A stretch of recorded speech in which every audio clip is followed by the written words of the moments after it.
안녕하세요. 생각의 체험 인문학 시리즈 경제편을 맡은 김세영 강사라고 합니다. 이번 시간에는 1강에 이어서 2강 은행과 관련된 주제로 이야기를 해볼까 합니다. 은행이라고 이야기하면 굉장히 친숙하기도 하고 그렇게 어렵지 않게도 생각이 됩니다. 그런데 막상 은행이 하는 역할을 생각해 보면 쉽게 떠오르지 않기도 합니다. 도대체 은행이 그냥 우리가 저축 이런 것을 하는 걸 떠나서 경제적으로 어떤 의미가 있을까 알아보는 것이 굉장히 경제를 이해하는 데 중요합니다. 다음 그림을 한번 보시고 이 그림 속에서 대화를 한번 상상해 보시죠. 그림에 누구와 누가 있는 것 같으신가요? 네, 맞습니다. 바로 흥부하고 놀부가 있어요. 그런데 벌써 흥부는 뭔가 표정이 아쉬운 것 같죠. 그리고 놀부는 뭔가 표정이 불만이 가득해 보입니다. 아마도 우리가 상상해 본다면 흥부가 이런 얘기를 하는 것 같아요. 형님, 제가 지금 돈이 필요한데 돈 좀 빌려주십시오. 그러자 놀부가 이렇게 얘기합니다. 야, 내가 은행도 아닌데 너에게 왜 돈을 빌려주냐? 놀부는 왜 은행도 아닌데 돈을 빌려준다고 얘기했을까요? 은행은 돈을 빌려주는 곳인가요? 아마 이런 생각을 할 수 있을 것 같습니다. 우리가 어릴 때는 은행이라 하면은 돈을 맡겨놓는 곳이에요. 그러다 보니까 은행은 돈을 저축만 하면 되고 그 돈을 찾아 쓰면 되는 곳인데 라고 생각할 수 있습니다. 그런데 최초의 은행은 돈을 보관하는 곳이 맞았어요. 이게 무슨 말이다? 근데 여기 그림을 보시면 금이라고 나와 있죠? 옛날에는 우리가 알던 돈이 다 금으로 만들었던 시기가 있었습니다. 그러다 보니까 금은 시간이 갈수록 점점 조금씩 손실이 일어났어요. 금의 가치가 100이라고 했는데 시간이 한 달, 두 달, 1년, 2년이 지나면 80, 70 이렇게 떨어졌습니다. 그래서 이렇게 보관을 잘하는 사람이 필요했고 그 보관을 맡은 사람이 처음에는 은행 같은 역할을 했습니다. 그런데 그 보관을 했던 사람이 이런 생각을 했어요. 아니, 이렇게 내가 쓰지도 못하는 금이 많은데 도대체 나는 어떻게 돈을 벌어야 될까? 이런 생각을 했답니다. 그래서 그 사람은 아이디어 하나를 얻었어요. 그래, 어차피 사람들이 찾아가는 돈은 내가 갖고 있는 돈의 10%밖에 안 되네? 그러니까 나머지 돈은 다른 사람에게 빌려주고 이자를 받으면 되겠구나 라고 생각했습니다. 바로 그게 무엇이죠? 대출 제도의 시작입니다. 이렇게 최초의 은행은 돈을 보관하다가 그 돈을 빌려주는 역할로 바뀌었고요. 그 대출의 역할이 지금 우리가 알고 있는 은행의 중요한 역할로 자리 잡고 있습니다. 경제에서는 은행을 막상 돈을 저축하는 곳인데 라고 생각한다면 은행의 역할을 잘 알기가 어렵습니다. 은행은 무엇 곳이다? 사람에게 돈을 빌려주는 곳이다. 그런데 은행은 왜 돈을 빌려줄까요? 글쎄요. 다들 이 점에 대해서는 이해하기가 조금 어렵습니다. 은행은 왜 돈을 빌려주지? 우리가 뭘 잘했다고? 왜 우리에게 막상 돈을 빌려주는 걸까? 그런 생각을 했습니다. 그런데 은행 역시 돈을 빌려줌으로써 거기서 우리가 빌려간 사람이 이자를 내면서 그 이자로 자신의 하나의 회사를 운영하는 것이에요. 그래서 돈을 더 많은 사람이 빌려가고 그 빌려간 돈을 통해서 더 많은 이익을 얻기 위해서 은행은 존재하기도 합니다. 이렇게 얘기하는 사람도 있어요. 은행은 돈을 빌려주면서 사람들에게 기회를 준다라고 얘기합니다. 이거는 이해하기가 좀 어렵지 않나요? 도대체 은행이 어떻게 기회를 주지? 도대체 여기서의 기회는 무슨 기회일까? 한번 생각해 보시죠. 우리가 만약에 열심히 공부해서 좋은 대학을 갔어요. 그런데 내가 지금 대학에 다닐 등록금이 없어. 그러면 이 돈을 어디서 구해야 되지? 이렇게 생각할 수 있잖아요. 그래서 실제로 우리나라에서도 70년대, 80년대에는 이 등록금을 구하지 못해가지고 대학을 못 간 친구들이 꽤 많았습니다. 그런데 지금은 은행이 대출 제도를 통해서 대학에서 공부를 하고 싶다는 사람들에게는 모두 돈을 빌려주고 있습니다. 그리고 내가 스티븐 잡스처럼 좋은 아이폰 같은 새로운 아이디어가 있었을 경우 이 아이디어를 실현하기 위해서도 대출 제도를 이용할 수 있어요. 대출을 통해서 너 한번 이거 만들어 볼래? 그러면 스티븐 잡스가 이렇게 생각하죠. 그래, 나에게 정말 좋은 기회가 왔구나.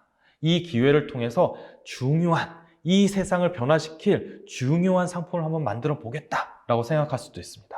그런 차원에서 은행은 이젠 더 이상 우리하고는 멀어져서 생각할 수 없는 존재가 됐습니다. 바로 이 그림에서 보시면 기업과 은행, 그리고 가정과 은행, 모두 은행이 굉장히 중요한 역할을 할 수 있습니다.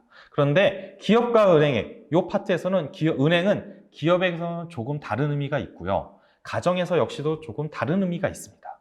기업에서는 우선은 새로운 상품을 만들 수 있게 도와줍니다. 바로 방금 예를 들었던 스티븐 잡스가 애플에서 아이폰을 만들 수 있던 이 과정에서 은행의 대출 제도가 굉장히 큰 역할을 했거든요. 바로 이것처럼 기업은 은행을 통해서 자신의 아이디어를 실현할 수 있는 기회를 얻게 됩니다. 그리고 또 하나 역할은 위기에 빠진 기업에게 다시 기회를 주기도 합니다. 때로는 기업이 만든 물건이 항상 성공하지는 못하거든요. 그래서 이 실패했을 경우 다음 기회를 은행을 통해서 얻기도 한답니다. 은행이 바로 대출을 통해서 너 다음에도 좋은 물건을 기획할 수 있다면 한번 만들어 보려 하고 기회를 주기 때문이죠. 은행은 그 과정에서 이자를 얻기 때문에 좋고 기업은 자신의 아이디어를 선보일 수 있어서 좋고요. 서로 은행과 기업은 이렇게 끈끈하게 맺어진 관계이기 때문에 이 경제에서 굉장히 중요한 역할을 하고 있습니다. 그 다음에 두 번째로는 가정과 은행인데요. 가장 핵심은 이 검은색 표시로 재는 새로운 기회를 제공해 준다는 겁니다. 내가 대학을 가거나 혹은 기업에서 새로 창업하거나 장사를 하기 위해서 새로운 상품을 아이디어를 개발했을 경우 이것을 실현하는 것 역시도 은행을 통해서 가능합니다. 그렇지 않다면 많은 좋은 아이디어들, 우리를 편리하게 해줄 수 있는 좋은 아이디어들이 은행이 없었다면 아마도 사라졌을 거예요. 그리고 또 하나는 미래의 가치를 현재로 가져오는 역할을 해줍니다. 이 말은 더 어려운데요? 라고 생각할 수 있죠. 그런데 이렇게 생각해 보시죠. 우리가 아파트 같은 부동산을 살 때 누구를 통해서 사죠? 네, 내가 스스로 갖고 있는 돈이 만약에 1,000만 원이면 이 돈으로는 아파트를 살 수 없습니다.